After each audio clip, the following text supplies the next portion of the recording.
I think about my beauty, I think about how it's shaped by who I am and how I serve others. Through educational mentorship, I strive to guide young people toward opportunities they may not yet see for themselves. Beauty becomes timeless when it lives beyond you, and the confidence you build, the hope you plant, and the lives you help shape. My beauty is timeless because it is rooted in compassion, service, and lasting impact. So mga kapolitika, ang inyo pong napanood ay yung trending ngayon na pambato mula sa Taal, Batangas na si Juliana Aquino dahil nga pinag-usapan siya doon sa kanyang National Costume Competition dito sa nagpapatuloy pa rin na Miss Universe Philippines 2026 at talagang umani siya ng sympathy dahil di umano ay marami yung naawa sa kanya dahil walang support mula sa LGU itong si Juliana, most especially doon sa kanyang National Costume Competition at ang sabi nila is si Juliana lang daw yung gumawa ng kanyang not post doon sa sa National Costume Competition nitong mga nakarang araw. At maliban po dito is nag-offer din po itong si Rian Fernandez kay Juliana kung wala siyang susuotin dito sa kanyang evening gown. So nag-offer itong kilalang fashion designer na si Rian Fernandez. At ngayon mga kapolitika, ang nakarating ito sa ating mga kapitbahay na mga Indonesians at mga Vietnamese. At ganoon din po mga kapolitika ang kanilang naging sentimento at sila ay naawa dito sa determinasyon at yung pagpupursige nitong si Juliana na pambato ng Taal, Batangas. So ang sabi ng mga Vietnamese at Indonesians ay crown her daw dito kay Juliana at bakit hindi na lang daw siya yung ipapadala ng Pilipinas dito sa Miss Universe 2026 sa Puerto Rico dahil maganda daw yung istorya ng buhay ni Juliana.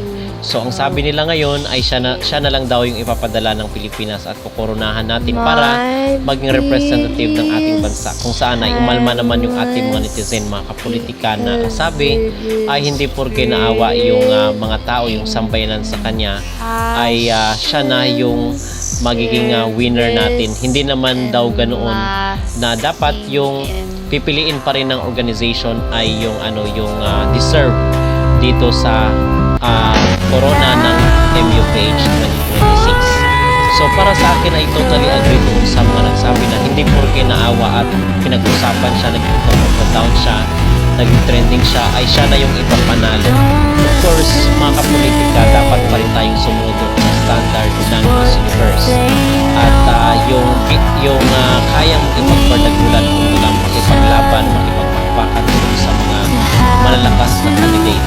So, itong sinasabi ng mga Indonesian at I believe ito ay patibong lamang dahil alam nila yung hindi naman sa pagano pero marami pa talaga ang mas deserve, mas malakas dito kay Taal, Batangas. At ayon sa mga comment ng ating mga netizen, sila ay agree naman doon sa kay isang vlogger din dito sa social media na hindi dahil kinaawaan siya at pinag-usapan siya ay siya na yung maging winner o mananalo dahil sa istorya ng kanyang laban dito sa MUPH 2026. Okay, so nasabi nila isa na itong patibong makapolitika itong suggestion ng mga Indonesians at ng mga Vietnamese na crown her down dito kay Juliana. At in fact ay hindi na ata nakaga itong si Juliana dun sa top 40 at napag-usapan lang ito, nag-trending lang yung kanyang pangalan doon sa National Costume Competition na ginanap dito mga nakarang araw. Okay?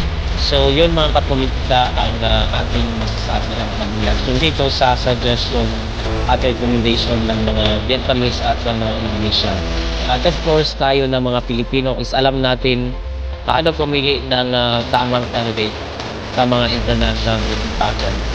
So, yun mga kapolitika ano po ang inyong masasabi at opinion dito sa nire-recommend kayo ng mga Indonesian na si Juliana Aquino daw ang mabago ng tanong. Dapat ay kapagalitan ng Pilipinas doon sa Miss Universe 2026. Kayo po ba ay sumasang-ayon sa kanilang opinion?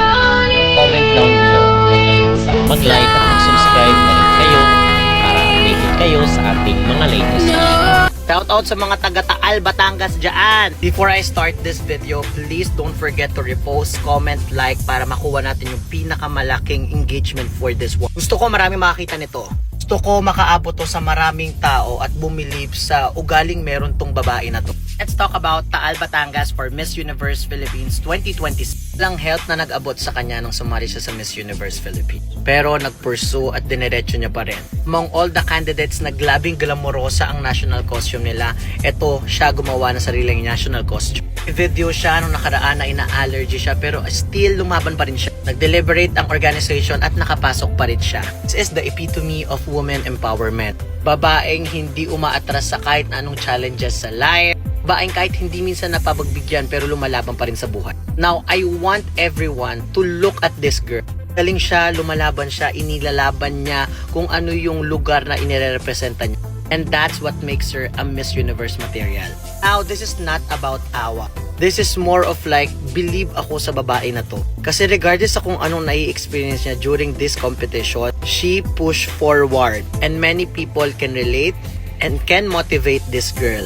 Calling all the designers na pwedeng tumulong sa kanya for the finale, I am looking forward sa kung anong susuotin niya at sa kung anong ibibigay niya pa. Thus, huwag niyong kakalimutan ang storyang meron tong babae na to. Baka bumilib pa kayo lalo. Huwag nating ina-underestimate ang Taal Batangas, guys. Lahat ng mga nakatira sa Taal Batangas at sa buong Pilipinas, please, don't forget to support